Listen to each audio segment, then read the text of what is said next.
What's up, everybody, and welcome to Growing Up Gaming, your weekly podcast where we meet a new person of the internet to discuss their childhood with gaming and how it inspired their lives today. Again, my name is Mitch Power. Again, thank you guys so much for returning each and every week to the show. Hopefully you have subscribed on iTunes or Google Play or like TuneIn Radio or something. I think that's... yeah, I submitted to that. If any of you guys out there listen on TuneIn Radio, let me know. So that way I can know that there's at least one person out there caring about that. If not, oh well. This week on the show, we have our guest. His name is Jamie Gagnon. He asked to be on the show from the very beginning. I met him on the Kind of Funny Facebook group. He discusses his stories with us this week. If you guys ever want to be on the show, just like he is, go ahead and send me a tweet at GUG Podcast on Twitter, or go ahead and send me a tweet at MitchPower1116. Without further ado, let's get things started with Jamie Gagnon.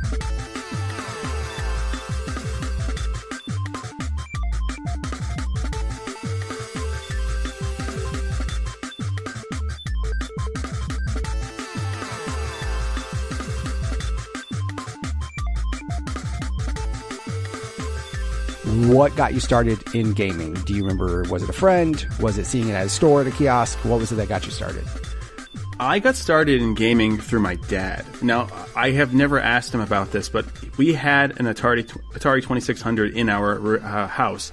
And I don't know if it was him or it was my older sister who played it, but I was born into the Atari systems, and I think we also had a 7600, which is the other one you could use the same controllers and games for. But I grew up playing like Jungle Hunt and Pitfall and just Mario Brothers, all these cool ass games that I never would have had a chance to play had it not been for my dad. See, at least you were cool and had a dad who was into it too, because some parents are like, that's the devil. I don't want you playing games. It's going to make you kill babies or whatever. And then some parents are like, no, I know you're not going to like lose your mind and stop focus on whatever. So, that's always cool, at least. So you had parents that were into it. And then of course you had siblings as well. Do you remember doing a lot of co-op stuff with either your dad or your sister or anything? Well, that's the funny thing, right? So after I had these systems, my dad really didn't play with us much, and I never understood where this system came from. Maybe it was from my sister, but she was 6 years older. She was born in 79. So I don't understand. Like, if my dad had like the Atari before he turned 17, I'm not really entirely too sure. But as for the early days, no, I co-opted with my sister a little bit. In 1990, we were always late to the game with Nintendo systems. We got the NES finally in 1990 with the Mario Brothers 3 from our local Sears. And shout out to Sears, which that Sears probably isn't there anymore, but it's okay. No, it's a Chinese restaurant now. that's a big turn of events. We used to sell Nintendos here. Now, do you want chow mein? No? Okay. Yeah. Our buffet's fantastic. Chatta Buffet. Shout out to Chatta Buffet that used to be a Sears. Congratulations.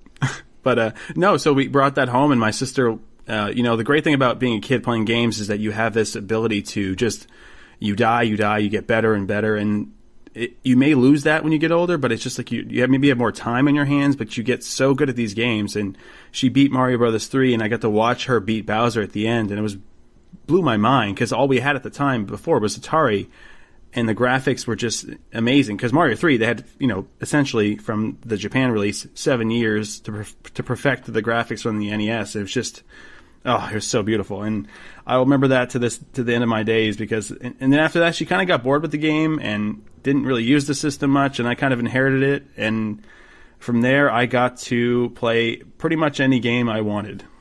That's awesome. Yeah, nobody can complain about that. I mean, yeah, I can imagine going from Pitfall, little man jumping over some black abysses and everything, going to Mario 3, which is just, again, some people will argue, is Mario 3 the best Mario game? Is Mario World the best Mario game? You can argue it. It's okay. World's better. But Mitch, you say this almost every episode. I have to say, I think 3 is near and dear to my heart. It's not perhaps the best of the two, but I think it's the nostalgia factor tied into the quality that really makes it my favorite, I think. Well, you're right. And I mean, but the thing is, that's one of the points of the show, though, too, is that everybody has those particular memories of games. Even if games suck, like, people still have those memories in their head. Like, and sometimes those memories get crushed because they go back and play them when they're older and they're like, man, this game is trash. Like, what have I been doing? Like, I thought this game was really good. But again, it's a couple of things, right? It brings back those memories of awesome times sitting there playing or enjoying time with your family or time with your friends or whatever. Right. So, I mean, there's always that brings it into it. But also, too, when you're younger, your opinion of stuff may not have been what it is when you're an adult. When you're an adult, you have a completely, more informed opinion. But, no, I mean, Mario 3, real quick, even though I think World's better, Mario 3 is still ridiculously good. Like, it doesn't matter. Like, you could still play that game today, and it's still amazing. And, and that's one of those games, like, just even the little, like, side shit, too. Like, the little card game that you had to play to get the extra shit. Yeah. Or, that's still something that I thought that made that. Of course, like, 1 was OG. 2 was just like, what is this? This isn't really Mario. And then 3 came out, and we were all like, holy shit, 3's amazing. And of course, thanks to the wizard, we knew where whistles were and all that weird shit. So thanks a lot, Fred Savage. Fred Savage, R.I.P. No, just kidding. I was going to say, he's not dead, right? That'd be real sad. No, he's directing a lot of things lately. So he's alive and well. R.I.P. Fred Savage. We'll start that hashtag, and he'll just be like, the fuck is this podcast talking about I died? Who the hell? Hey, it's good advertising, right? Yeah, that the death of Fred Savage is a complete farce. TMZ will send me an email like, real quick, we heard Fred Savage died through your podcast. Care to comment? His brother Ben's going to kill us. I know, right? Did you kill Fred Savage? Because we haven't heard from him since. Yeah, that'll be what will happen, right? We'll say this, and then Fred Savage will end up missing. And then all of a sudden I have FBI knocking on my door saying something about, you're the first person to report Fred Savage is dead. Did you have something to do with it? Oh, yeah. That's exactly how it happened. But I mean, so then you basically, so like I said, your sister kind of beat Mario and then was over it. She's just like, I'm good. I mean, the other thing too is obviously people are like say that may be their favorite NES game, just depending on what they played, right? So I mean, what else did you get into any other specific franchises or games and everything during that era? I had a weird track record. So I had this very interesting conduit to gaming is my aunt had a laundromat, and which she still runs today, but she used to have a game rental section of it. So my dad would get to go there and rent whatever I wanted, and which is kind of bad, in the NES days. The box art is what you went by, and I rented some pretty shitty games, but I got to tell you, I fell in love with some really bizarre choices. Like until much later, until the Wii era, I had never played the original Legends of Zelda, and I fell in love with like really weird or crappy games like Friday the 13th or Kickle Cubicle, which is actually a pretty good puzzle game. I played it again recently on a ROM, but it just these offbeat games that really didn't make sense. Like Gremlins 2, The New Batch. Like for some reason that game was super hard, and I loved it. I didn't really have a good sense of judgment back then. But again, that way. That's what I was saying earlier. You're a kid, and you just went off box art. The only problem is that box art was deceptive as hell because obviously graphics were never going to look as good as box art made it look, unless you actually looked at like the old school NES box art where that was like sprites of the game. You were like, that's what Samus looks like in Metroid. Cool. Yep. But some of those box arts were so much more detailed, and then you play the game and you're like, where's that awesome dragon that was on the front of this cover? It's non-existent. The most notorious one is Mega Man, actually, and I love that series. I played every single one of those. And yeah, Mega Man 2 was the first game I played, and you see that really like a weird dude holding a gun, holding a real gun. It's like the deleted scenes from Tron. It's like, what is this guy doing here? Yeah, it's so ridiculous because I remember I'm trying to remember what it was. There was some interview where they actually interviewed that guy who did the box art because he goes to like a lot of cons and stuff, and he actually like will sign the box art that he did the artwork for and stuff like that. And I think I remember him saying something to the words of like he was told what it was about, but he wasn't shown anything. So based off what he was told, he just drew something, and then the game came out, and dude's got a cannon for a hand, not some 9mm in his hand like the box art showed, and he's just like, oh, okay. Well, that's helpful. Yeah, I guess I fucked that one up. But again, like they didn't really share much with him, so he kind of just went off of what they told him about, so he just did it. But then apparently nobody cared or gave a shit to go, hey, real quick, that gun thing, maybe want to fix that. Maybe they were on a timeline and they just had to get the shit done. I don't know. Right. 100%. I mean, it's how it is. I mean, I don't understand how these things work, but yeah, it's pretty nice of them to really, give them a heads up. It just is a picture of Mega Man.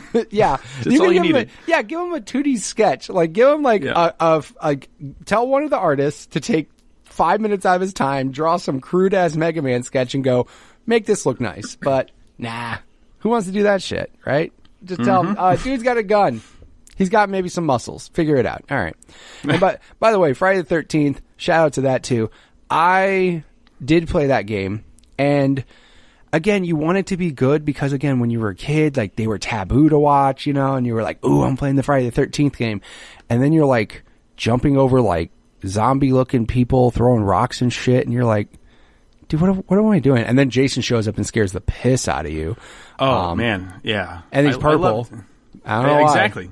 Great look to him. Like, I always thought because I'd watched the films. Again, my parents were like super like lax. I watched the films like a year before that. I'm like, that's weird. Maybe that was just a different design for this time of year. Like, I didn't know any better. Thinking that was like just maybe that's this game is of a movie I haven't seen yet or something like that. But. Right. It's a deleted scene that you didn't see where he got his purple jumpsuit. Right. Yeah. Yeah. I also like how I think it was last year they at like some toy fair they made a version of Jason from the Friday the 13th game where he was in the purple jumpsuit and his blue ass head. And I was just like, dude, shout out to you guys for actually recognizing that people were like, this Jason never existed in a movie, but let's just make a joke out of it and make a character and, action figure or model or whatever out of it. Yeah, it was the NECA company. They made a really good detailed figure of him. It was awesome. I know. I just like how they recognized like how absurd it was that there was a blue-headed purple jumpsuit Jason, and they're just like, let's run with it because people think this is nifty, and of course they did, and a lot of people liked it. So, right, that's always fun. Did you ever play any of the old like off-brand, unlicensed games? Not just like the Tengen like Tetris stuff, but I used to play a lot of Micro Machines, the racing game. You ever play that? No, I didn't. I remember, there were some, obviously, because like Nintendo was all weird with like each company can only put out X amount of games a year. So then you had all these like bootleg looking ass cartridges. But like, I'm trying to remember, I had one, but I don't remember the game it was. But I remember it was like some gold cartridge, obviously looked completely different than every other one. It was a different form factor. Like, it didn't look like a normal card. It was all funny looking, but I don't remember what the game was. But are you talking the games that had like bootleg versions of games on them? Is that kind of what you're referring to right now? Or are you talking about those old like Tengen games? Oh, no, not even Tengen. It was another company. And you're actually right on the money with that gold cartridge. It was a Quattro compilation that I had. It was 4 adventure games, like Quattro Adventure. Like Treasure Island Dizzy and Linus Spacehead, Super Robin Hood, and Boomerang Kid. I just looked it up. Those sound as generic video game titles as they could ever get. Like Treasure Island. Oh my god. Boomerang Kid. Fuck it. Throw some flashy words together. It was Codemasters in Camerica who made that gold cartridge game you probably had. Gotcha. Yeah, it was definitely because the thing is, obviously those the third party games you could tell from a mile away because every other game that was licensed was in the gray cartridge. They all looked the same, minus Zelda, which was all fancy, right? Yep. But it still had the same form factor of the actual NES carts. And then there was always these like weird ones that were just like, why is that black? And why does that not have the handle where it should be? That little pull handle, it's supposed to have it there. Like, Everybody remembers those. And the worst part is that the Treasure Island Dizzy game, it was like a Kirby knockoff, but then every time you got hit, instead of getting a damage or like losing a life, you went backwards. So your controller was inverted immediately. And it was one of the most infuriating games I've ever played in my life. That sounds terrible. Like, it's so bad. So hold on. So you get hit, and the control is just like, so back is forward, forward is back. And you have to try to like readjust yourself. And as soon as you get hit again, it's like, oh Jesus, I just got adjusted to this. Now I have to go back. Would it last for a certain amount of time, or was it like your controls were backwards for 3 seconds or whatever, or was it like? That would piss me straight off, dude. I'm pretty sure it was the entire time until you got hit. I don't recall. Yeah, it was bad. I was just saying, if that's the case, I would much rather just like go get hit again just to fucking correct it. Like, I can't do this shit. Just run into something real fast. Like that. Right. Oh my God, dude. That's I wonder if that guy had this thought process. Like, I bet he thought he was like Hideo Kojima, where he's like, guys, I have this really cool idea. And then it was implemented, and then everybody's like, what the fuck is this? Who wants to do this? This is just, he thought, I bet you one guy thought that was really fucking cool, and then everybody else hated it. But he was, he probably owed somebody. Even he hated it. Yeah. I think he hated it as well. Or he just hated gamers and like purposefully just made a game to piss everybody off. Like, probably. Or he lost a bet, and they were like, I bet you won't put this shit in the game. And he's like, oh no, now I gotta. That could probably me and 3 other kids played it, so it's okay. Yeah, exactly, right? He's like, what are we going to do? We're going to fucking sell 10 of these? Nah, nobody cares. Oh, my God. Piss off those 10 people that bought it. Dude, I would be... Yeah, I couldn't imagine that. I mean, for the most part, though, I had NES games, but, like, the ones that I remember... The only one that I remember that was, like, really off, that, like, a lot of people didn't play was the Guardian Legend, which, to this day, I'm trying to remember the gameplay, but I don't. Like, it's just really, it's like I'm trying to remember, like, I just remember that cartridge. I remember, like, the label, and it's got these, like, reddish eyes and, like, an orange label. Like, that's the only thing I remember about it. But otherwise, I had all, like, the normal shit. I had Dr. Mario, Mario 3, Mario 2, Tetris, Kirby, that kind of shit. You know what I mean? I just had, like, kind of the normal stuff like that. And then I think the black, I had the other cartridge, like the weird off-brand cartridge, but I can't remember the game for that one either. But like, those are the ones, like, it sucks because the Guardian Legend apparently isn't rare, but it's not common either. It's one of those like, oh, that's cool. Like, if I see that in this thing, that's something that's uncommon. But yeah, I mean, I remember that game, but yeah, I mean, again, unless I get a ROM allegedly, which I won't do, Nintendo, don't sue me. And yeah, I didn't do ROMs either. I allegedly he did ROMs. I was kidding. Allegedly he did ROMs. Allegedly. We've had to say allegedly a couple times in these shows. Allegedly, sure. So yeah, allegedly. So then, obviously, so when you continued onward, obviously your sister probably didn't give a shit anymore. She's just probably like, I'm tired of this. So then, did you kind of like run how the gaming was happening in your house then? So like, did you basically were like, we should get this instead, like, you know, or did your sister have any more input, or did she even care? Well, you know, she started caring about MTV and boys and stuff like that. So she all that weird shit, right?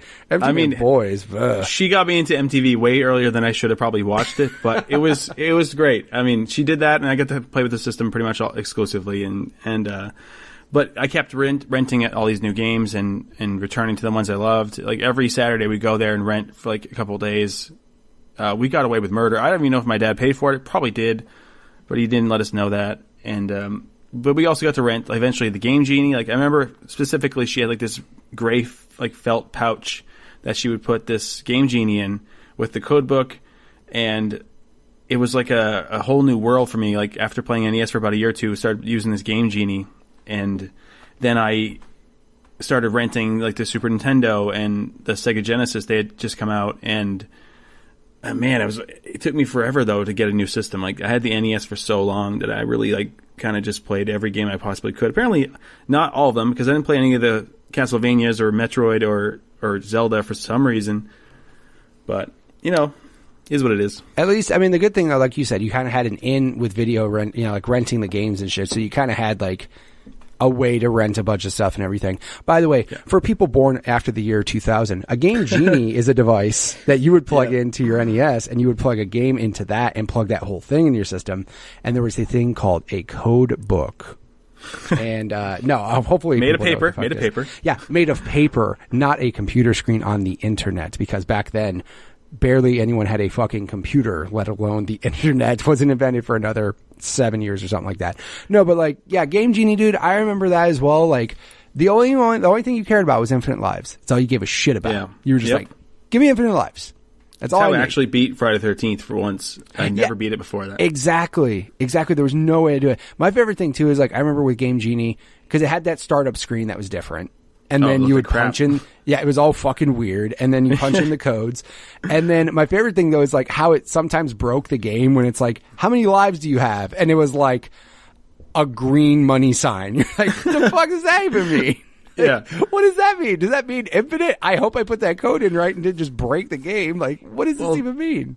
And then it would also mean you literally break the game because it would be so janky. You'd shove it in there, and it was kind of hanging out. And sometimes they would just do the gray-black shifting on the screen. Like, did I break it? You have to pull it out, blow it on it, put it back in, and it was a nightmare back then. Games are easier now. They absolutely are. I also love how we thought blowing on the cartridges, because now you look back and you're like, that doesn't fucking work. Just get a Q-tip and rubbing alcohol is what you're supposed to do to clean it. But no, we believed in dude. There was like rituals. It's like. Okay, we're good. Like, dude, what does the breathing pattern of you into that NES cart have anything to do with this system or this game working now? But of course, somehow it would work, so they would think it works on everything. You blow to the tune of like a virgin or something. Yeah, exactly. You're like, I got to get this down right. Hold on, I got to get my tone right. Hold on, I got to whistle into it next. Like, what the fuck, man? What are you doing? So no, and I mean, at least though, the good thing though about hanging on to a system for long is also too when you have an in with renting games and shit is that you basically can play everything. Like you have access to unlimited shit. And I mean, and again, getting a new system is always cool, but also depending on when you get it, because like getting it at launch can suck if there isn't some cool shit to play, or if they just don't put out enough so fast. You know what I mean? Like that's the thing now. Like, think about getting an Xbox or a PS4 now compared to when it first launched. Like, also, look at now, obviously this is different now, but like, look at the system, like the UI itself, how it's drastically different. Like, there's always benefits of getting shit later on. Like, you know, of course, and then I say that as I'm like so pumped to get an Xbox One X like day one and can't fucking wait. I say that as like I'm sitting there just like foaming at the mouth waiting for that release date. But no, I mean, that's at least, you know, I think the best thing for you is the fact that you had that in with renting. Because I mean, that was probably like better than having a new system. You're just like, I can just rent whatever the hell I want. Were you able to rent the consoles at that location? Yeah, so eventually I was able to rent the consoles if they weren't already out. And so the problem is with that Saturday, most times they were already taken out. Oh, and yeah. They were only like a day rental. So my dad didn't like doing that as much because he had to go back earlier. But I should preface this, before I actually started renting like the Super Nintendo, I played Super Mario World for the first time at one of my friend's birthday parties. He had just got it, and that was like 91 when it just came out. And I was in shock. I had never seen something so beautiful and so fascinating all my life. Like, he was in, I think, World 3, like in the cave section. Mm-hmm. Like, just the overworld music was just playing, and I was just enamored with this like vision of Mario just waiting on like a screen like Super Mario 3, but like way better. And I was blown away. And so that's when I started renting the systems. Like, I wanted to play this game more and more, and it was like a life changer. Yeah, I mean, that jump. That's the best thing in the world. Is like, now it sucks because that jump isn't as drastic now. You know what I mean? Right. Like, it's just it's in 4K instead of 1080. Okay, cool. But like that, you're talking colors. You're talking like more colors. The sound got considerably better. Like, just everything was so much better. And now that jump isn't as big anymore. So, but I mean, like, that kind of jump in games will leave a kid just like, like the best impression in the world. Just like, yes, I have to have this. I have to have this. My NES looks like shit now. I don't want this. I want this Super NES. You go home and punch it like, screw you. Like, this stupid system. Yeah, I know, right? Dad, I threw it out the window. You need to get me an SNES. Like, well, let's see how that conversation goes. Yeah, it's the same thing. Yeah, that was the other thing too, is like, of course, like the whole trying to convince a parent to buy a system when they don't understand games, especially when they just don't get it. Like, you're like, Dad, I need this. What are you talking about? That NES works fine. Go play Mario 3 500 times again. Like, fucking go do that. So, yeah, I mean, again. So then what system did you eventually land on? Did you go Super Nintendo route then? So I was a victim of circumstance, because after my Aunt Dinah got rid of her entire game collection, my dad for Christmas scooped up some stuff. The Game Genie became mine, and then he got me this Sega Genesis actually that she would rent out. And I had been playing a lot of those games, like the X-Men games, especially X-Men 2. What a freaking brilliant game! Yes, such a good game. Shout out to my Uncle Neil for getting me that game. That game was the truth. That game was great. To start on a cold open like that, it was the most bold move in that time frame. Like, never seen that before. I loved it because you were like, Oh, wait, shit, I'm playing right now? Oh, okay. And if you weren't fast enough, they start shooting at you, so you have to be ready when you turn the system on. That was always fun to show a new friend, like, hey, play this game real fast. And I was like, what? That was awesome. That was always great. So it was good because I got that game a little later. When I had the system, I had the games that she'd given away with it, with the Adventures of Batman and Robin, which was super hard, but it was really fun, based on the cartoon show. The Spider-Man and X-Men Arcade's Revenge, which was kind of a harder, a little more janky side scroller beat 'em up, but it was pretty fun. But that system. So I did Genesis first at that point, and I just kept with this console as long as I possibly could. Still never got to own an NES for a while, Super NES for a while. My friend, luckily, I had a friend who I got to start sleeping over at, and he was an only child. He had everything, and when I mean everything, I mean except like ColecoVision and stuff like that. But he had all Nintendo, all the Sega. He had Sega CD and 32X, but he had the Virtual Boy. That was amazing to me. Oh shit! He had everything, and like I remember my eyes hurting because it was just it was so bad. Like, why would you do that to me? That's the best. It's the best thing in the world. That's nobody mentions Virtual Boy on here, which is again the thing is it was so niche too. It was like you had to have that rich friend who was an only child whose mom just wanted to buy him everything. So but I also love how the only memory people have of it is fuck. My eyes really hurt after playing that. Like that's not I bet Nintendo doesn't wish you had that memory. I bet Nintendo wishes I had a blast playing this game. No, you're like, man, I had a headache for 2 days. Like, dude, I will say Mario Clash was pretty cool though. Like to have that parallax, that 3-dimensional space was actually pretty interesting back then. And now it's old hat, but it was just it was way ahead of its time. And then the technology was speaking that way as well because it was just so poorly designed and whatever. Long story short, Virtual Boy sucks, but it was an interesting experiment. Yeah, I wonder, it'd be really funny if they made, because obviously they already have allegedly ROMs and emulators and everything for everything out there, right? Yep. What if, because they have that Samsung Gear VR, what if somebody, like a dick, just made a virtual, just made an emulator for Virtual Boy and just put that on your face and you could just figure that out. Yeah, you got controllers for the Samsung Gear VR, or if somebody just did it for Oculus, I would laugh my ass off if somebody's like, we made a Virtual Boy emulator. Here you go. And it's just blaring red lights right in your eyeballs. So I would love it better if Nintendo, like they had patented like VR headsets. If they just said, oh, this is the Virtual Boy Classic and here are all the games we never released. And it's like, why would you do this to us? And then it comes with a bottle of fucking Advil because you need it. Like that's the pre-order bonus. Pre-order today and get 1,000 Advil because you're going to really need these. Like, here's a prescription for contacts too. You're gonna need them. Yeah, we have a 50% off LASIK surgery for you. Here you go. Yep. Like, God, dude. Yeah, I mean, you know what sucks is I wouldn't put it past Nintendo to like Nintendo really hasn't mentioned that console. No, they hide it. They hide the shit out of it, dude. They don't want you knowing how much it hurt people's eyeballs. They haven't done any they've done tons of shit. NES Classic. They've done skins for like the old shit. Then again, like I said, like. There's nothing really that you can do unless you straight came out with some headset again to like really replicate it. You know what I mean? It's not like they would do a Virtual Boy skin on like a 3DS or anything. You know what I mean? Like, right. But I didn't learn about Virtual Boy until like much later. Like I just straight didn't know anyone who had one. I didn't know about the console really. And then my brother-in-law, Nick, who used to own a game store, who had a game room that was fucking amazing. I remember going to his house and he had one and I was like, the fuck is this thing? And he's like, it's a Virtual Boy. I'm like, I looked at him like he was lying. I'm like, what? And he showed me and I'm like, okay. And I didn't, and this is much later, right? So then I didn't mess with it because again, I was like, I'm not going to mess with this thing.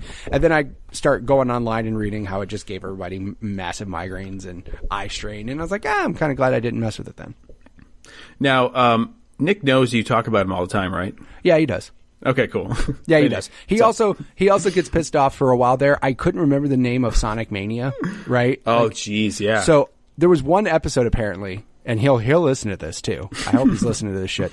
There was an episode where I just couldn't remember the game, and apparently like he was in the car just like screaming, Sonic Mania, like just screaming at his stereo because he was so pissed that I didn't know the name of the game. Oh, jeez. No, Nick's cool. Nick listens. Or maybe he doesn't anymore. Maybe I pissed him off and he's just like, you know what, I'm not listening to this asshole anymore. So that was the straw that broke the camel's back. Yeah, exactly. I didn't know Sonic Mania. I'm so sorry. Ugh, whatever.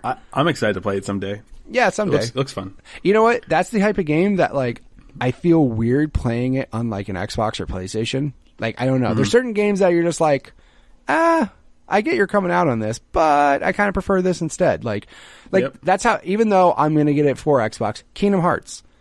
Interesting, yeah. It's just really odd that 3 is the only one that's going to come out for Xbox One. That's it. Every other one's been out for PlayStation. They redid all of the other ones for PS4, and I was like, hey, what about all these Xbox people that are all of a sudden just going to start playing 3? And that's the kind of game you can't just give a person and go, have fun with this story starting at 3. Like, you're not going to be able to do that. But again, it's just weird like that. Some people still play Call of Duty on Xbox, even though they have exclusive content on PlayStation just because they're used to the controller and everything. So everybody's got their own weird quirks or whatever. So it's all right. I mean, who knows? They might have a release of at least the main 2 at some point just because it makes sense. It makes sense monetarily. It makes sense for the fans. You know, if they're going to play Xbox, give them all 3.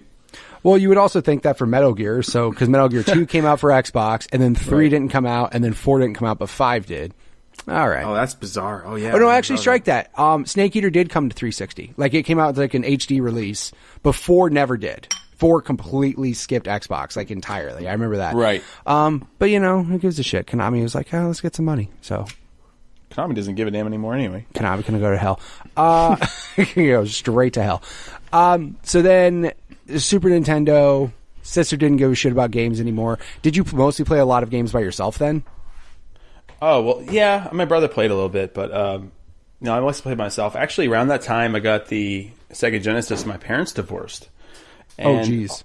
Yeah, whole big story behind that. My sister ended up living with her friend. Like, there was a whole rigmarole with that. It was really weird, and yeah, not the best time. But you know, I really got into gaming heavily at that point, just to kind of avoid all of the drama. Long story. I don't want to get into it now. No, you don't have to. But I mean, again, that's another thing too, is that gaming's a good escape for lots of shit that happens. I mean, a lot of people will, like, we talked about Kind of Funny earlier, but Greg Miller, like, got through his divorce with Infamous 2, I think it was, or something. I think it was might have been the first one, but yeah. Yeah, it was one of the Infamous games. But yeah, I mean, people use that to get through shit. And I mean, whatever helps people get through shit, man. As long as it's not, you know, meth, then you're fine. just make sure it's something, you know, productive, not going to harm anybody or yourself, you know. That might be like the worst case scenario. Last ditch effort. It's like, man. Well, you know what? Should I play Shadow of War? Or should I just start making meth? Or cooking meth? Or doing meth? Let's probably play Shadow of War first. Or maybe exercise. Or I tried. Yeah, I was gonna say I tried games. I tried the gym. You know what? Meth. I tried a journal. I tried at the gym. I tried Shadow of War. You know what? I went straight to meth. That's all I could think of. Like, counseling? Nah. I just found some dude selling meth in the corner. Oh. So allegedly, I didn't do meth. I'm just allegedly. I've never done meth. No. I promise you. That's it. I don't have to say allegedly on that. I have never done meth. It's okay. Same here. Good job. This is the two guys talking about video games who haven't done meth podcast. Oh my God, you guys have enjoyed. New hit. Will it get me more subs? I don't think it will, but we'll find out. If you title it that way, maybe. two video game guys talking about video games who haven't done meth podcast. I gotta go find the Twitter and URL. I gotta figure out how to fucking do that Twitter. Non-meth head gaming. Non-meth head gaming. It's probably already taken. We'll figure it out. Yeah, probably. Shit. Everything's taken, right? So then you were playing more stuff by yourself, going through a bunch of shit. Did you kind of hang on to Super Nintendo then for quite a while then before you kind of went further on? Well, the funny thing is, you know, I had a younger brother too. He didn't really play much, but I went back with my dad, lived with my dad after that whole fiasco, and in the winter of '96, I believe, no, it's '97. I finally got my Super Nintendo after the N64 and PlayStation had already been out for like well over a year. Right. I got the Super Nintendo, But, like you said earlier, you have this extensive library already amassed, especially with Nintendo, that time frame. It was limited with cartridge space or cartridge releases. And so I got to play, finally Super Mario and went back to play, like the I don't think I played Street Fighter on that one.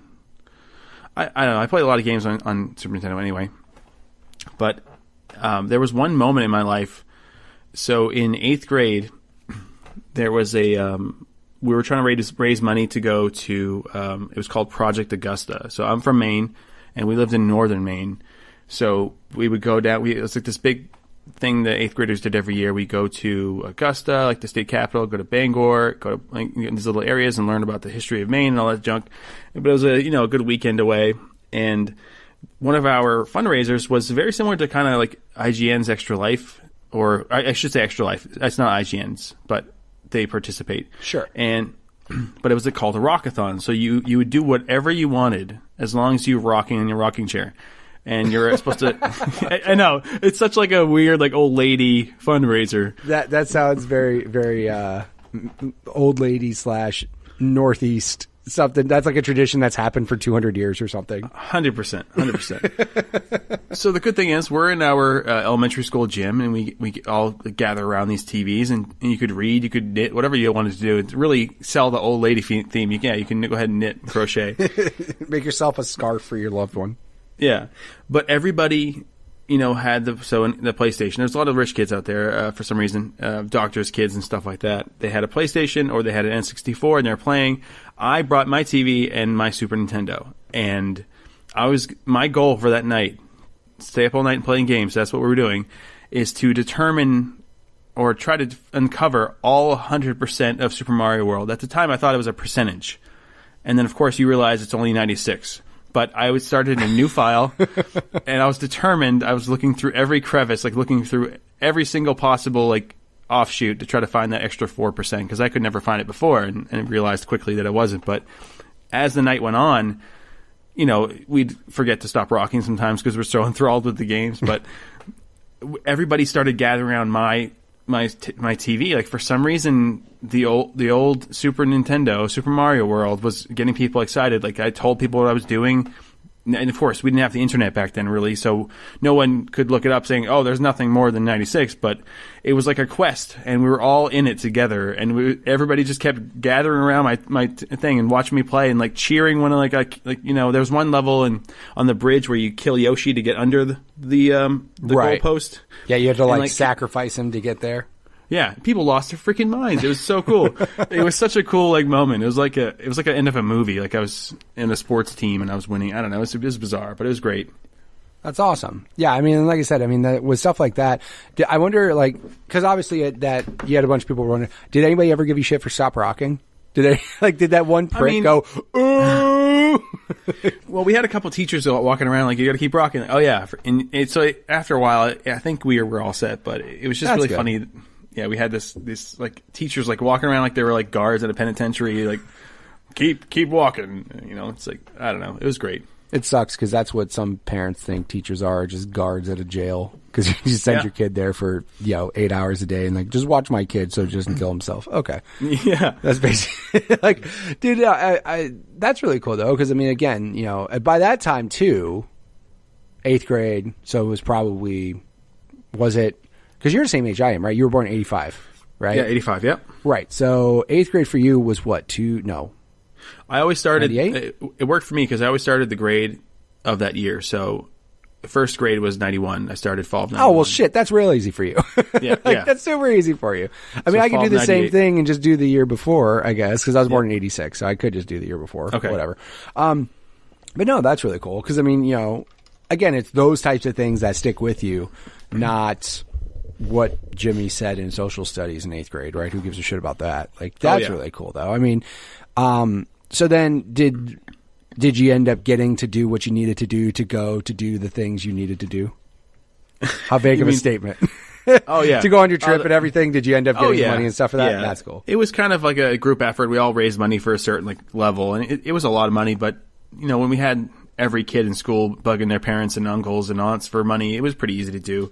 That was one of many fundraisers we did over the few months before it. So, gotcha. So then, as you're going into high school and everything, were you continuing to be just as into games as you were? Did you kind of progress in everything going forward with gaming? Oh, yeah. So soon after I got the Super Nintendo, I think maybe for my birthday the following year in 99, I got a PlayStation for the first time ever.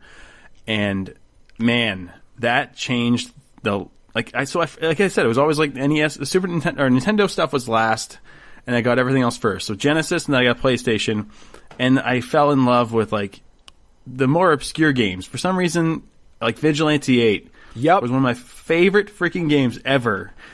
I never cared for Twisted Metal as much. It was the first two, the only two Vigilante 8. I haven't played the one on Xbox yet, but yeah, those two games were like the best things in my life in that moment. And then Tony Hawk is and you mentioned this many times. Yep. But Tony Hawk is, oh man, I created probably 300 stages in the second game. Yeah, that alone. was such a huge deal. Like creating your own stages, because then, I mean, in Tony Hawk 1, you can play the hangar level about 1,000 times. Granted, if you were good at the game, you just kept getting higher and higher scores. But like, as soon as you can create your own levels, shit changed. Like that was endless.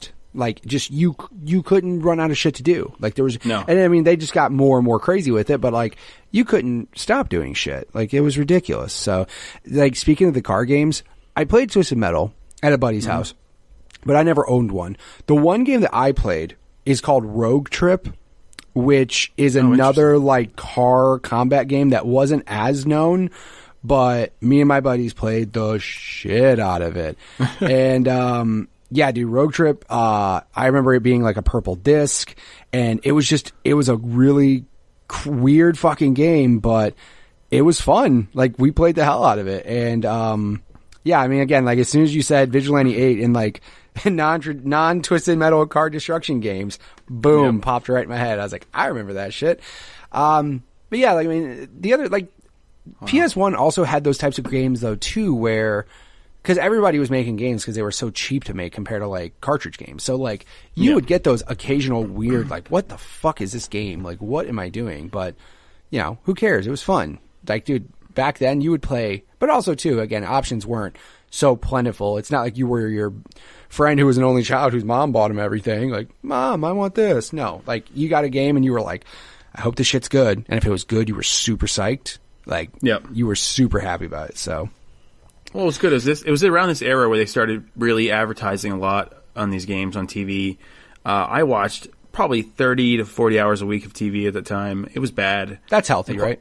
Yeah, of course. And then I play like 20 or 30 hours of games. On top of that, I had like 2 full-time jobs just sitting in front of the TV. I had gained a lot of weight. Let's put it that way. Yeah, it's fine. It happens. Whatever. You outgrow it. At least most people you would hope to.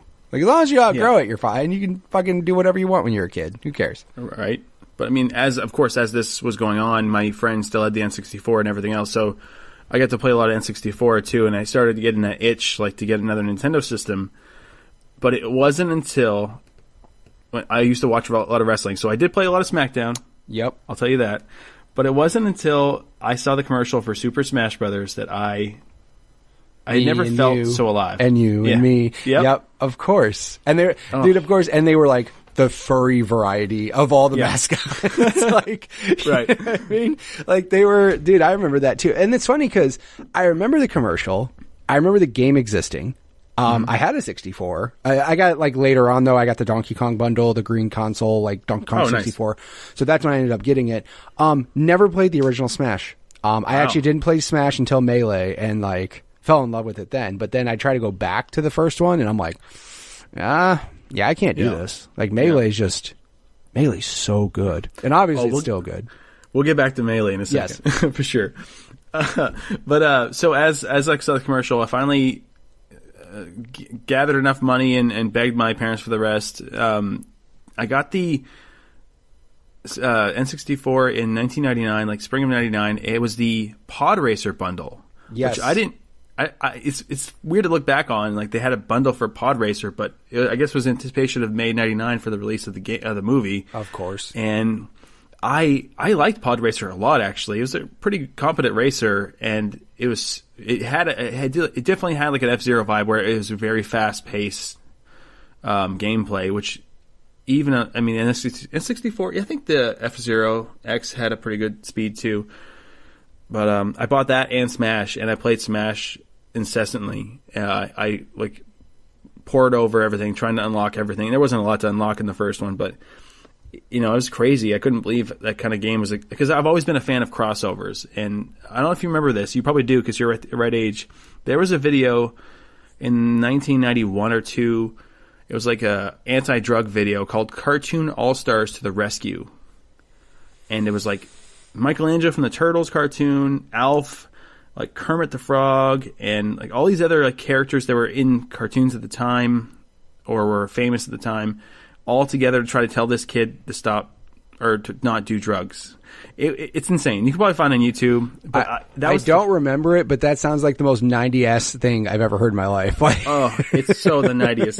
It's the most 90s thing you could think of. It's like, 100%. Hey, Timmy, you don't want to do that. I'm Michelangelo from the Teenage Mutant. Like just some ridiculous shit. And I'm Alf. Like, the fuck are you guys doing together? It is a head trip, but it was the first time I'd realized, I love crossovers. I love things that shouldn't be together come together. Like that's why I love Smash so much initially, and then I got into the gameplay, the fighting mechanics, and it was an easy way to perform specials. It wasn't like Street Fighter or Mortal Kombat from the olden days. It was something more accessible. And man, I grinded my teeth in that game and got in my mind at that time, good, quote unquote, good. You got good in your group of friends. Oh yeah, that was about it. But that what sucked about that is all fighting games were that way. That's the only thing that sucked because the internet didn't exist, so you didn't have a chance to go compete against actually really good people around the world. So you always thought you were hot shit, and then some dude would show up. Hey, yo, man, my buddy, he's from East High School instead of Auburn, man. He's gonna come over here and he says he's like the best Mortal Kombat player. Like, man, I'll fuck him up, and then he shows up and just destroys you. Yeah.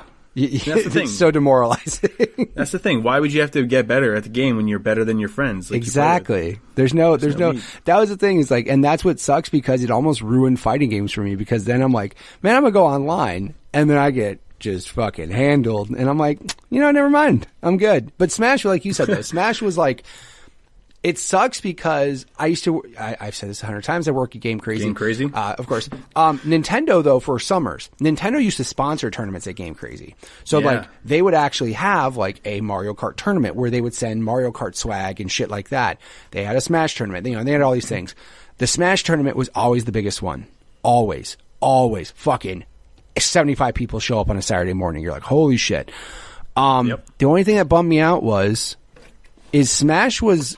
It was very complex if you wanted it to be, right? Like, it could be so fucking complex. And you see those Evo tournaments where they're just next level shit. However, you could also just literally smash a bunch of buttons and win. Yep. Yeah. And, the tournament ended up going down to this guy who was so technical and so good, and then fucking asshole who just smashed buttons. And the guy who smashed buttons won. That's insane. And everyone there was sad as fuck. We were just like, why do we do this? Oh, God. Why do we practice this fucking game when this guy just shows up, gets a hammer out of luck, out of a fucking... dude, we were all a little sad that day afterwards. And, of course, he was just like... Dude, he was so cocky about it, too. He's like, bro, I'm so good. I beat... I'm like... Oh. That's the only bad thing about Smash is it's so easily accessible that any asshole who just grabs a controller and literally just hits every button on it a couple dozen times in a second could win a game. Or they could fuck up royally. It's such a luck of the draw. Like, that's the only thing that sucks. My blood never boiled as much when I fought somebody like that. It drove me nuts. Yeah, because you want to do so good and you're so technical and you know the Smash and you know how to count it.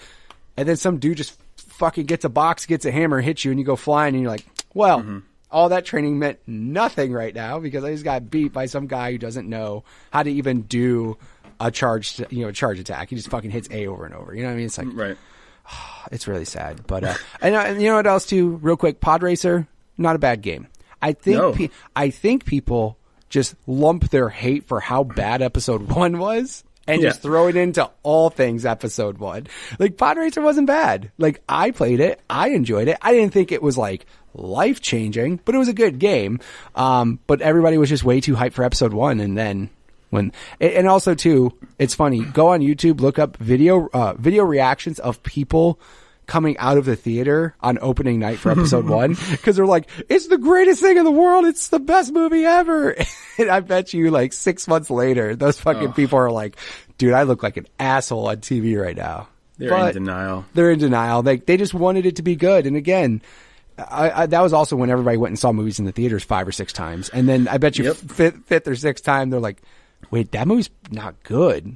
That movie's kind of bad, isn't it? So I think people just lump all of that in. No, episode 1, Pod Racer, good shit. Got a lot of people to buy 64s, by the way. Cause like, and again, that shit wasn't on PlayStation. That was 64. And, and then, dude, they put episode 1 shit in everything though. So I'm not surprised that they bundled it with an N64. Like they put that shit on toothbrushes. They didn't give a shit. They were just like, well, I think at the time too, I think was it Factor 5?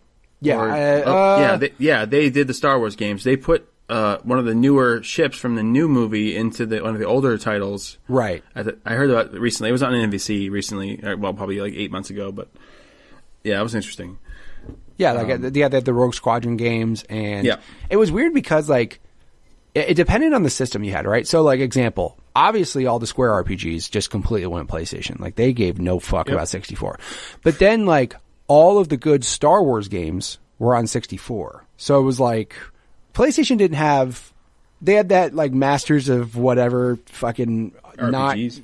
Well, I mean like I'm trying to remember what Star Wars games were on PS1 because you had like Rogue Squadron, you had Shadows of the Empire, you had like decent games on 64. But then, like, on PS1, I don't remember there being too many, was it Jedi Academy or something like that? I think that was it on PS1? Because I remember I don't know. On PS2 and all that shit, it started getting, like, considerably better. But then same thing. The other thing, too, is you mentioned wrestling before. Oh, yeah. So, like, you had Acclaim making all the PlayStation games, and then you had THQ making all the 64 games. So that was just really weird. But again, like, you had your legions. Did you prefer the 64 variety of it? Did you prefer this? I'll back up here because Warzone was on both. I had it on N64 That's first, true. actually. You are right. That's true. And I hated that game. It was so crappy. It was really bad. But again, we thought it was the shit because we were stupid kids, and that's all we knew. had. Yeah, exactly. Compared to the Super Nintendo NES games, it was leagues better. But it was when THQ came in and really, with the first, was it first WCW or was it? Yeah, because then they did No Mercy and then another one. Yeah, because they did WCW versus. Hold on, no. Did they do the NWO and then Yep. They had that one first, and then they went to WWF and then did No Mercy and then the 2000 WrestleMania 2000. Right, which are fucking awesome. Like, I know. So good. We played the hell out of those all the time. That and GoldenEye. Yeah. See, and again, I skipped the whole GoldenEye train. Like I just didn't. That's crazy. I didn't really play it, but like But the thing is I stuck more like I didn't have. When those games were popular, I more went to like buddies' houses who had that, right? So I would go over their house and play a shit of it. But I remember on PlayStation, like I had, because Attitude came out after Warzone, and that was actually not bad. Like that game was actually like decent, in my opinion. But again, I was a stupid kid. I'm sure it sucks. And then they came out the SmackDown games, which were just like, they were just so different. And again, I just love the fact that they were both WWE games. They usually came out every year. And they were just completely different. Like, the SmackDown games were fucking crazy. Like, for the time, they were ridiculous. Like, and then they started getting more and more nuts with the build your own whatevers and shit. Now you can, build your own WWE or some shit. I don't know. Like, you can do ridiculous shit in the new ones now. But so, speaking of, so I'd worked. So in northern Maine, there's something called potato harvest. And of course no one else probably knows that. Oh, yeah, of course exactly. Potatoes, we're like the second biggest potato maker behind Idaho, but no one knows that. And so we would go we go to school 2 weeks earlier in like mid-August. And then at the end of September, when potatoes are ready to be harvested, the students, or mostly the high schoolers, but everybody had 2 weeks off. And then I started doing that in junior year of high school. I decided to work, and I made about like $600 in 2 weeks, which was amazing money for me back then. Oh yeah! And I bought a PlayStation 2 for my first PlayStation 2. It was the GT3 bundle, Gran Turismo 3, A-Spec, and it was I didn't really care for the Gran Turismo series so much, but it was like a PlayStation 3 and it had the games. Like, that works better. So I got the system, and I got it in the next year, 2001. So I got GTA 3 soon after. It was like November of that year, I think. But my PlayStation 3 shit the bed within 3 months. It was almost like, I don't know what happened. Some kind of like Red Ring of Death scenario, but for the PlayStation 2, I don't know what was going on with that. I was out for a while, and I just like literally called them. It broke down like the day after my 3-month warranty went out. Of course it did. Yeah, exactly. It was like clockwork. So they had a timer in there for some fucking catastrophic failure. They're like 91 days. Yeah. Send the signal to break 900,000 PS2s right now. Oh god, it was so devastating. I eventually got a new one, and stupidly, instead of getting it repaired, it was like $120 versus $300, I think, at the time. I got a new one instead, but I played a lot of PlayStation 2. Like, I would sit in my room and play. Like, I loved the Dark Cloud series. Yep. Which one day I hope they bring the third one into existence, but I played the hell out of those two games. The first one I liked better because I liked the idea, as frustrating as it was, I liked when the weapons would break because it made you be a little more careful with your gameplay. And then the art style was a little more interesting to me. The second one was a little more cartoony. But I would like sit there on repeat and with the first game and play that game and grind levels while like listening to Incubus Morning View and Tool Lateralis. Just those two that's CDs. That's some 2000s shit right there for 100%. You younger kids. If people will be like, that's so retro. Get the fuck out of here, you young kids. Oh, God. That was my whole junior year, just playing that over and over again. But actually, I probably should have prefaced this, but after I got the second one, my brother would continually like accidentally save over my save files in Dark Cloud 2. And I'm surprised you still have a brother after that. I know. Oh my god, I would go back in like 5 hours again, and it's gone every time. It would drive me nuts. I almost didn't play it again because I was so tired of playing that first couple hours over and over again. He did it like 3 times. My son did that with Dream Drop Distance on 3DS, Kingdom Hearts. I had about 30 hours in it, and all of a sudden I came home from work and he's playing. I'm like, hey, who said you can play that? And he's like, oh, Mom said it was cool. I just started playing it. And I'm like, can I have that real fast? And I looked, and he completely overrode save 1. And I'm like, and that was a game that had multiple save options too. And he's a young kid; he doesn't know shit. But he literally so did Dark Cloud. But yeah, he just didn't care. So then he overrode it, and I was like, all right, I'm done. I'm not doing this shit all over again. I'll just fucking go on YouTube and see videos. I don't want to do this again. So I feel your pain. Yeah, but so I should have prefaced this because soon after I played Dark Cloud 2, I graduated high school. I was about to go to college. And I got diagnosed with leukemia at 18. God, Jesus Christ, dude. Yeah. So, speaking of games and why they're so important, games saved my freaking life, man. It was like, I got to play Dark Cloud 2. At that point, I didn't care. Like, I'll play through this again. Now I have my own system with it. Yeah. And I played PlayStation 2 incessantly. I did for a while, and then I kind of slowed down. There's an organization called the Starlight Foundation, which is integral with bringing systems to children's wards in the hospital. Right. So, and they were mostly partnered with Nintendo. So they had like the N64 there, then they had the GameCube, and that was the first time I really got to crack into the GameCube. And that like opened up a whole new world again for me because I had never played Melee, and I looked at it was kind of like the precursor to the Brawl and then to the Wii U like hype train. But they had like, oh, here's a release of which characters in Melee, and I had followed it in like high school when it came out in 2001, but I never played it. So when I finally got to use their system, like they had like this little door to prevent people from stealing the games. You know how small the GameCube game discs were. These holes were like I could barely get my hand through it to put the game in because I'm an 18-year-old, and these are for children. And these games like are 3 inches wide. And you had to get little Johnny down the room, like, "Hey, Johnny, you got small hands? help a brother out." Luckily, they realized I was older and let me unlock it. But they had on the system Luigi's Mansion and Super Mario Sunshine. I didn't really care for Luigi's Mansion so much, but I really fell in love with Sunshine. Right. And then because this was 2003, so those both were out. And but then I eventually bought my own Melee. Or I got my money from my parents or something, and they went to get it at the nearby like Best Buy, and then brought it to me, and then from there I played. I was like the same way I was like with the 64. I was going over and over, like trying to pour through these different like unlockables, every trophy. I got Mewtwo not by the 20 hours of gameplay, but by 700 versus matches. Yeah, I was gonna say there was 2 options of getting that, right? Just playing the shit out of it. I had all the time in the world, so I just played like one life matches, like 300% over and over again for about a half a day, and then I eventually got it.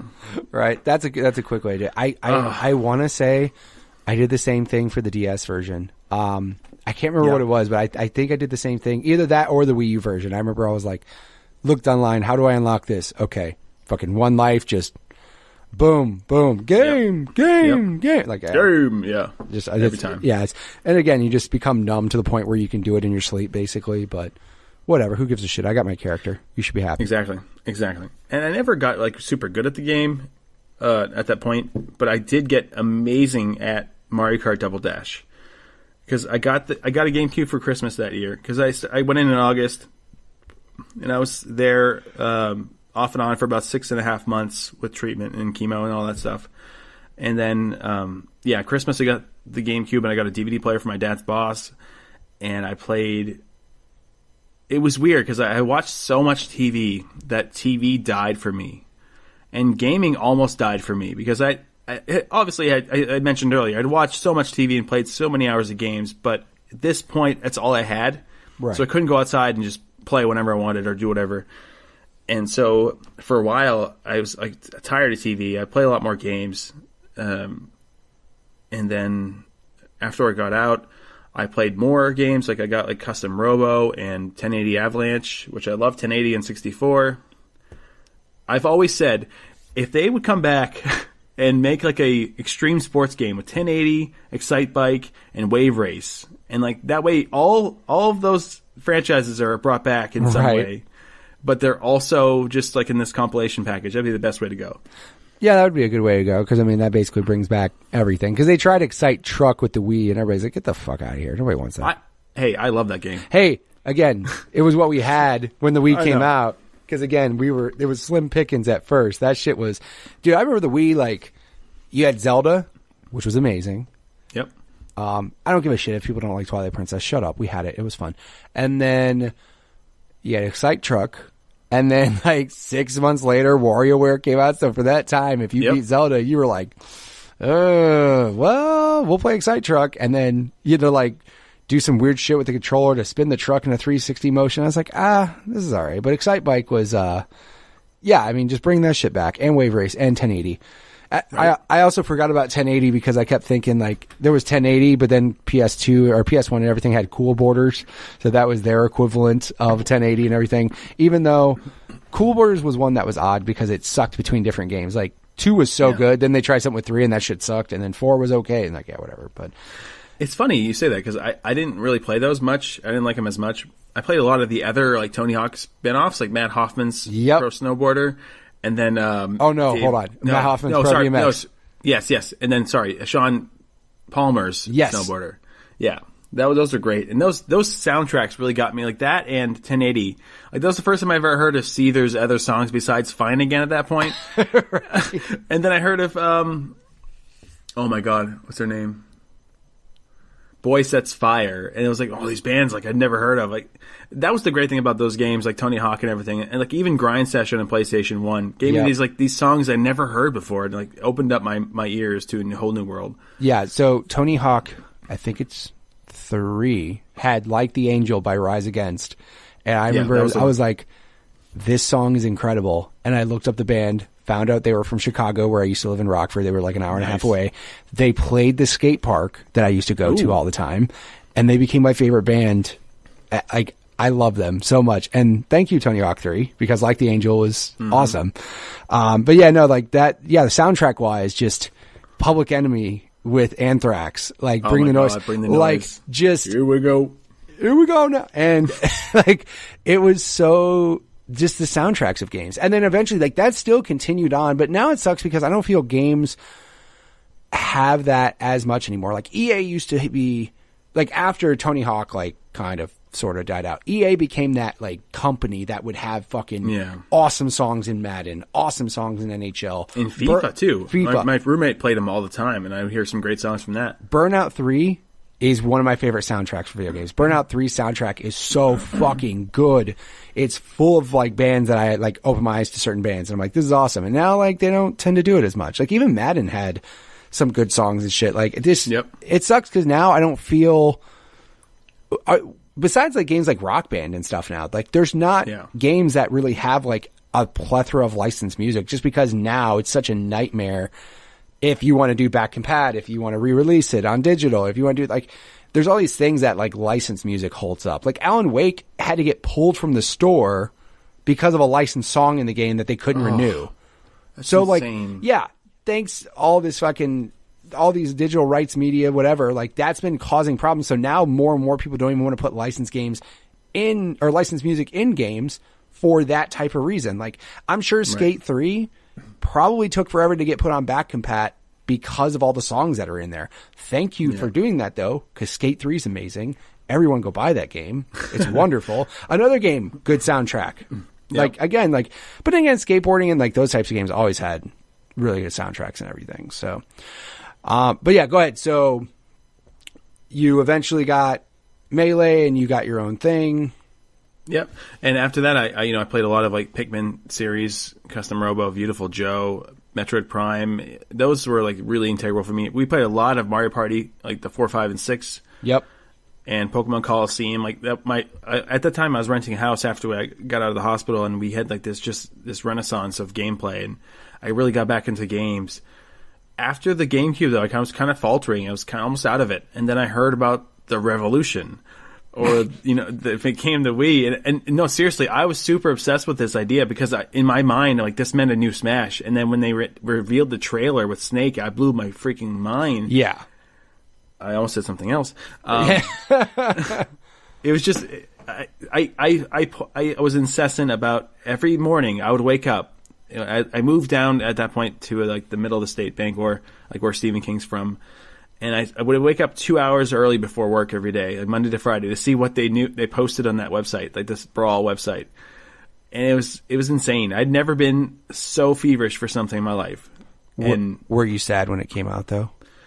Besides the tripping mechanic, I liked the game for the most part. It's definitely not the best. I did like it better than Melee at the time because Melee was, and this is really before I saw the tournament life of Melee continue. It was kind of, it had more stages, it had more characters. I loved Lucas and some of the stuff that the Melee could never have. So yeah, the tripping sucked, but for the most part I liked it better, and I know people are going to hate me for that. But you can send all hate to his Twitter, which is not fine. Guy on a wire. Hate me all you want. But yeah, I mean, the Wii was insane because of the whole Smash hype. I actually skipped class in college and went to get a pre-order ticket for the Wii, so I could go in and pre-order the system. It was like a cold October day. For some reason, it was way colder than it should have been. This nice guy got like coffee and donuts for everybody in the line, which was insane.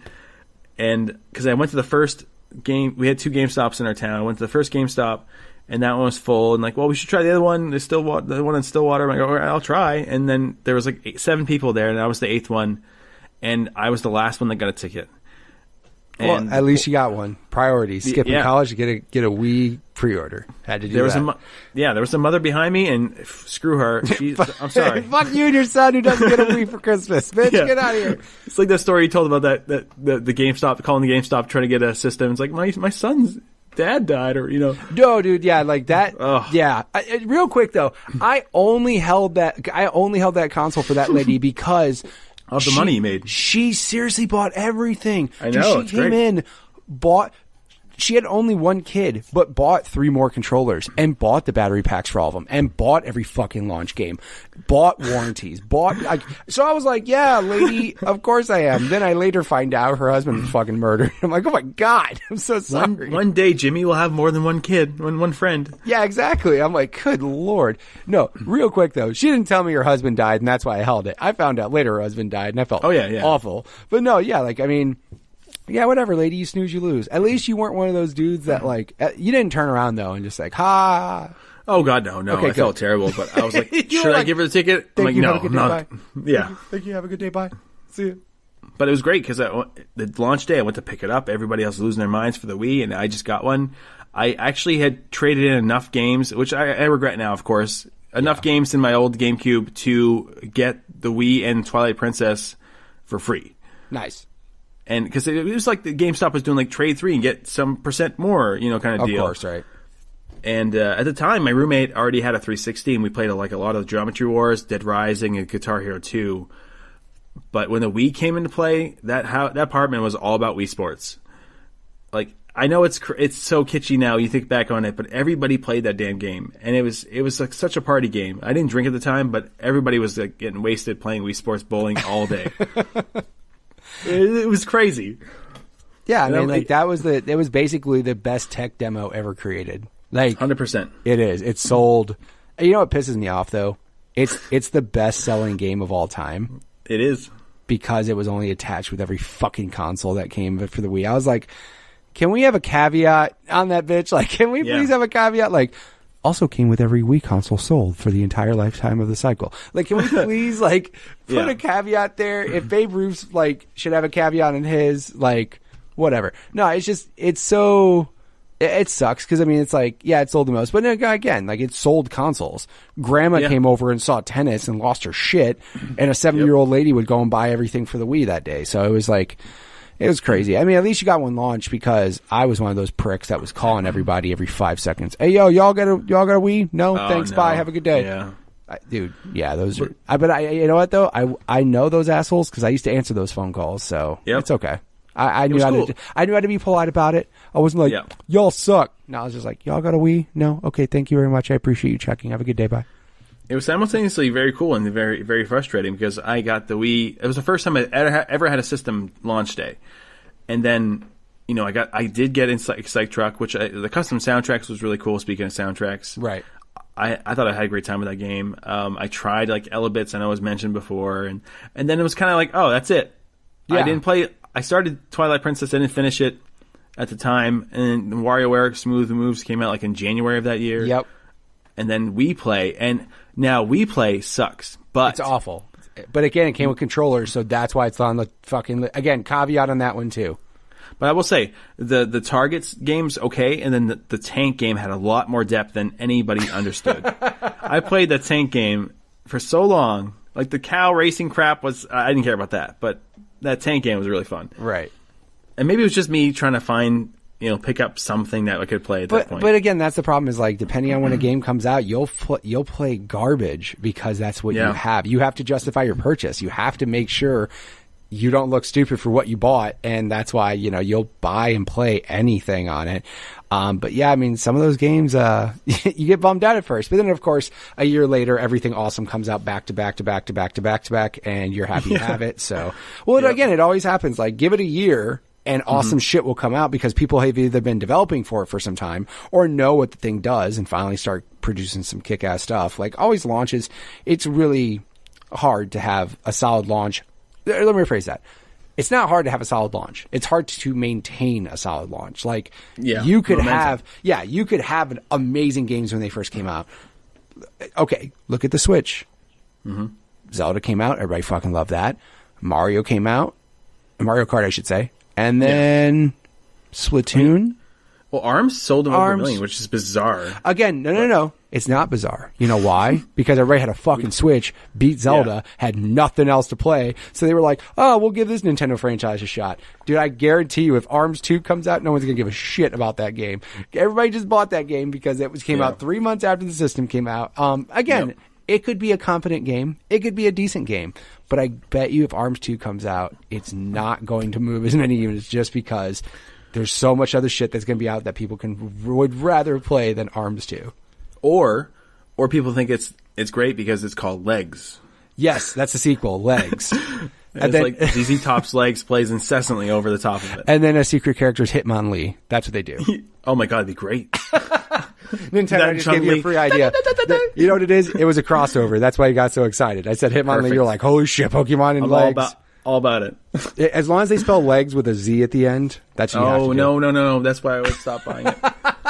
Oh, God, I hate that. That's what you got to do. So what are your habits like now? Are you still gaming every day? What are you playing now?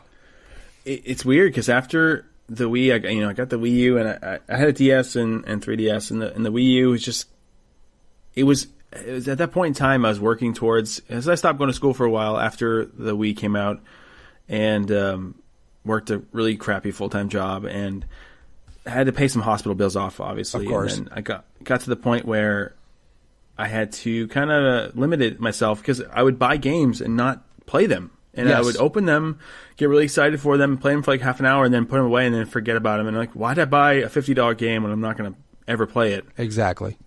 And it was so frustrating. It was hard. And I still kept doing that with the Wii U. And I love the Wii U. And again, it was always, I bought the system because I knew Smash was coming out at some point. And I love the Smash Wii U. It is my favorite game. I'm sorry, Melee lovers, but No, Wii anyway. U's good. No, Wii U's good. No one can shit on Wii U. Wii U was basically like, what did you like about all three of the games? Let's just fucking figure it out. And then they made it, Yeah. and it's good. No, people can shut the fuck up. Melee's fun. Wii U's good. Like, the Wii U version's great. Like, it really is. I'm just sad they haven't made it for Switch already. Like, just shut up. Just shut up. You've already milked Splatoon 2, which, by the way, Is it Splatoon? it's fucking Splatoon 1, whatever. It's just better. You milked Mario Kart Deluxe. Just do Smash Deluxe. You'll sell another million copies of a game you basically have already made. You're just going to put save as Switch EX and you're going to be fine. Like, don't fucking do anything. You know what? If you want to get stupid, make the goddamn adapter work with the dock. Just do something stupid and you'll sell another million games in a day. Just do it, Nintendo. You know, like Nintendo's against doing remakes. Shut up. They do it all the time. No, they're not. Just do it. I don't know. Maybe they'll do something else with it. Maybe that's why they're waiting so long. I don't know. Oh, so they'll put Ice Climbers back in the game? That's all they'll do. They'll put Ice I hope Climbers. not. Jesus. That's, well, again, technically, we can't put Ice Climbers in the game. Shut up. Shut up. You really. You had Rosaline and Luma. Come on. I know. Stop talking. Just go put. Here's what they'll do. Ice Climbers will be in the game. Some dude from ARMS will be in the game. And there's your deluxe version for Switch for $60. Or a Splatoon Inkling Girl. Or something. both. And of course, all the amiibos will work. Because Nintendo loves their amiibos. Fucking amiibos. It's true. Whatever. So, go ahead. So I just kind of fell out of gaming. I started listening to the IGN podcast in 2009 when I first got my first iPod Touch. And that was like my lifeline into games for a while. And I would still play games, but, I caught up with the news. And honestly, IGN probably caused a lot of these, like, false purchases where I'd buy stuff like I'm really excited. They really sell me on it. Then I'd buy it, never play it. And then I got married, and I had a stepdaughter.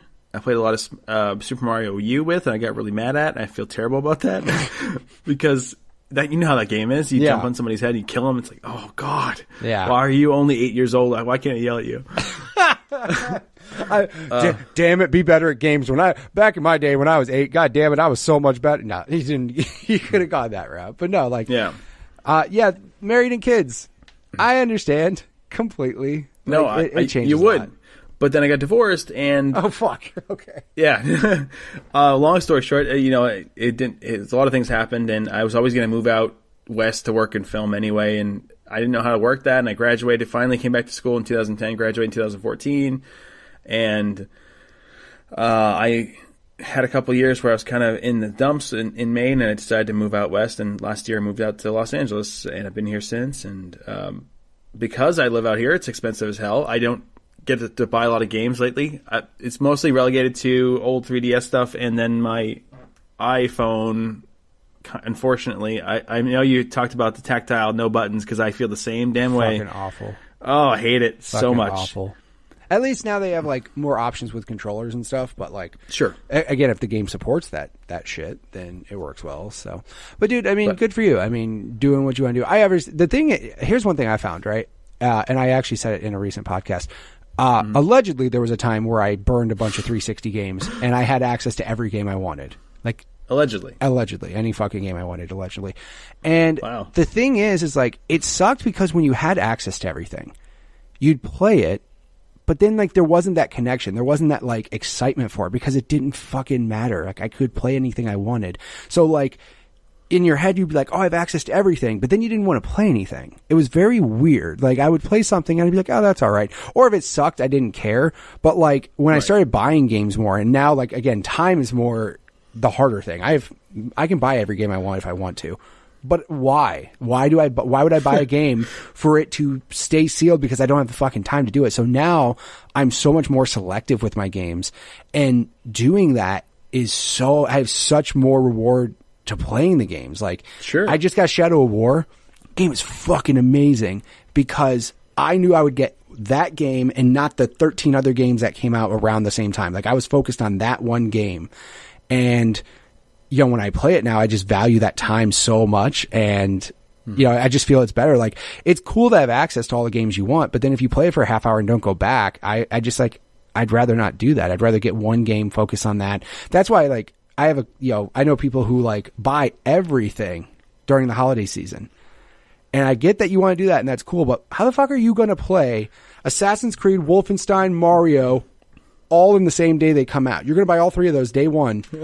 You're not going to be able to put attention to all three of those. So that's why I'm like, you got to focus on like certain titles, and then eventually the other ones get cheaper. And if you want to play them down the road or get a Game of the Year version a year later, go fucking do that. Like, you don't have to go buy everything. But yeah, I mean, like you said, now you're more selective with stuff, but that's good too, because you're more focused on games instead of like worrying about how am I going to have time to play this. Like, you're focused on one game. When I get time to play, I'll play this one game, and that's what I'm going to concentrate on. I mean, unfortunately, it's not even that way. I mean, like, I'm so busy working with my schedule, working on TV shows and writing my own stuff right now that I haven't even gotten a Switch or a PS4 and one day I will. But again, get it a year down the road when there's. But the thing is, again, you're busy now, but also too, you value the time that you do get to do gaming more, right? And like I said, and that's where a 3DS and like an iPhone in your lifestyle right now fit quite a bit better because. Dude, you barely have time. I'm sure you commute somewhere to like for your job or whatever. So like, or maybe you don't, but still like the fact that to sit down, like, dude, as a dad, to sit down in my game room for an hour to play anything is not easy at all. There's always some shit happening. Hey, my 2-year-old needs some food. Hey, my son needs help with homework. Hey, you know what I mean? Like, there's always something happening. So the fact that you get to sit down and have that time, it just makes it more valuable. But that's why you also can't waste time on bullshit. Like, I don't worry about buying all these games or doing all this stuff and sit there pondering, what am I going to play? No, I have the 2 games I know I want to get. I focus on those games and beat them. And hey, people, you don't have to buy everything. You don't. You don't have to. So, so obviously, I would say if people want to check out what you're doing now in gaming, I could give you some shout outs, but you're not really playing much. I'm doing so much more though. Yeah. If, you know, what do you, can you even talk about that? Are you under embargoes? Do you have an NDA? Will you get sued by somebody? Oh, no. So, first and foremost, I'm writing my cancer story out, like chapter by chapter on my blog right now, guyonawire.com.